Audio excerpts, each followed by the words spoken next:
ఈరోజు వాగ్దానము పరిశుద్ధాత్మ వాగ్దానము. పరిశుద్ధ గ్రంథం బైబిల్లో ఈ వాగ్దానాన్ని మనము చదువుకుందాం. అపోస్తలుడైన పౌలు దెస్సలోనిక సంఘాన్ని రాస్తున్న మొదటి దెస్సలోనిక పత్రిక 5వ అధ్యాయము 18వ వచనం. ప్రతి విషయమందును కృతజ్ఞతాస్తుతులు చెల్లించుడి, ఇలాగు చేయుట యేసుక్రీస్తునందు మీ విషయములో దేవుని చిత్తం. ఈరోజు వాగ్దానము కృతజ్ఞతాస్తుతులు చెల్లించుట దేవుని చిత్తం. అపోస్తలుడైన పౌలు దెస్సలోనిక సంఘంతో ఆ రోజు పరిశుద్ధాత్మ దేవుడు పౌలు నిలబెట్టుకుని మాట్లాడుతూ ఉంటే, ఈరోజు పరిశుద్ధాత్మ దేవుడు ఇదే వాగ్దానాన్ని మనందరితో మాట్లాడుతున్నాడు. బైబిల్ ఈ విధంగా సెలవిస్తూ ఉంది. దేవుడికి ఇష్టములో ఒక ఇష్టం ఏంటంటే, ఈ భూమి మీద ప్రతి మానవ జీవితంలో ఒక వ్యక్తి హృదయపూర్వకంగా మనస్పూర్వకంగా దేవునికి కృతజ్ఞత చెల్లించుట దేవుడికి ఇష్టం. బైబిల్లో 10 మంది కుష్ఠరోగులు ఉన్నారు. 10 మందికి యేసయ్య స్వస్థత ఇచ్చాడు. ఇస్తే వాళ్ళ 10 మంది వెళుతూ వాళ్ళు స్వస్థత పడ్డారు. కానీ 9 మంది వెళ్ళిపోయారు. కానీ యేసయ్య ఒక్క వ్యక్తి హృదయపూర్వకంగా మనస్పూర్వకంగా ప్రభువుకు కృతజ్ఞత చెల్లించడానికి వచ్చాడు. ఆ వ్యక్తిని చూసి యేసయ్య చాలా ఇష్టపడ్డాడండి. ఓ మాట చెప్పనివ్వండి. ఒక ప్రాంతంలో ఒక అనాథాశ్రయం ఉంది.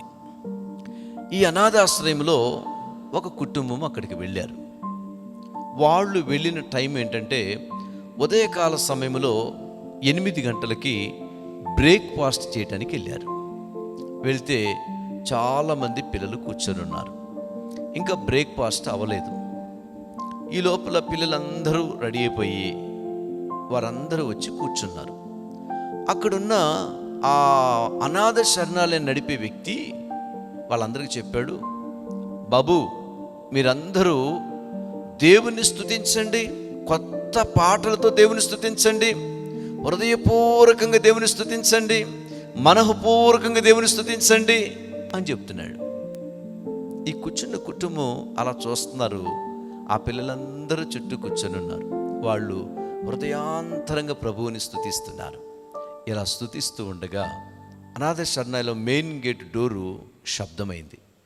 ఏంటి ఆ శబ్దమని డోర్ తీస్తే ఒక ఆయన వచ్చి అంటున్నాడు, అయ్యా నా లారీ ఆగిపోయిందయ్యా, అది తెల్లవారుజామున ఆగిపోయింది. మెకానిక్ కిందకు వచ్చాడు, చూశాడు, ఇంజిన్ పాడైపోయిందని చెప్పాడు.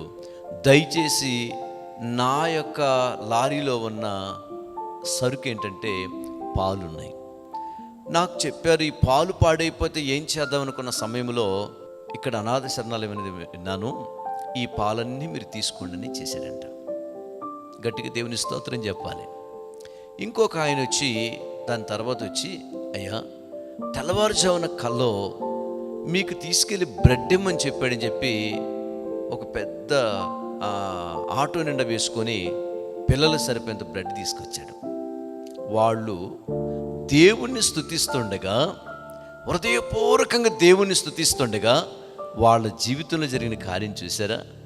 నిజంగా ప్రియమైన దేవుని బిడ్డలారా, దేవుడికి ఇష్టమైంది కృతజ్ఞతాస్తుతులు చెల్లించుట దేవుని చిత్తం.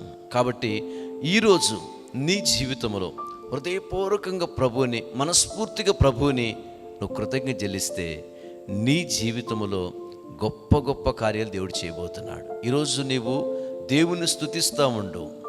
దేవుడిని కొరకు డోర్లు ఓపెన్ చేస్తున్నాడు. పిల్లల భవిష్యత్తుకి దేవుడు డోర్లు ఓపెన్ చేస్తున్నాడు. ఒకళ్ళ ఎగ్జామ్స్కి అయితే దేవుడు ఒక అద్భుతంగా వారి హస్తాల్లో దేవుని కార్యాలు జరగబోతున్నాయి. వారి జీవితంలో పై చదువులకు దేవుడు కార్యాలు చేస్తున్నాడు. ఉద్యోగాలు ఒకవేళ వాటిని వారి జీవితంలో అనుకుంటే దేవుడు 2 వారి విషయంలో దేవుడు డోర్లు ఓపెన్ చేయబోతున్నాడు. నా ప్రియ దేవుడు, అనారోగ్యతల విషయంలో ఆరోగ్యాన్ని దేవుడు ఇవ్వబోతున్నాడు.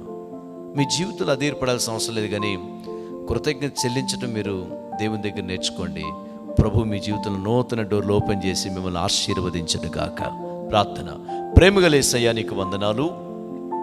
ఈరోజు ఈ వాగ్దానం ద్వారా మాతో అందరితో మాట్లాడేందుకు స్తోత్రములు. ఎంతమంది వాగ్దానాన్ని రిసీవ్ చేసుకున్నారు, ఎంతమంది ఈ వాగ్దానాన్ని క్లెయిమ్ చేసుకున్నారు తండ్రి. ఈ రేమా వాక్కును, ఎంతమంది కృతజ్ఞతలు చెల్లిస్తున్నారో ఈరోజు వారి జీవితంలో నూతన కార్యాలు జరుగునుగాక, అద్భుతాలు జరుగునుగాక, స్వస్థత జరుగునుగాక, ఆశీర్వాదం విడుదల అవునుగాక. వారి జీవితంలో గొప్ప కార్యాలు చేయండి. ఈరోజు బర్త్డే జరుపుకున్న బిడ్డ కొరకు ప్రార్థన చేస్తున్నాను. సంవత్సరం అనే దయాకడి ధరింపజేసి మీరు ఆశీర్వదించండి నాయన. మరొకసారి ప్రభా తండ్రి, వివాహ దినాన్ని జరుపుకున్న ప్రతి ఒక్కరిని మీరు ఆశీర్వదించండి. సంవత్సరములు జరుగుచుండగా నీ కార్యము నూతనపరచును ఆ విధంగా ఆశీర్వదించండి. యేసు నామములో ప్రతి కార్యాన్ని మీరు సఫలం చేసినందుకు కృతజ్ఞత చెల్లిస్తూ యేసు నామములో ప్రార్థిస్తున్నాం తండ్రి. ఆమేన్.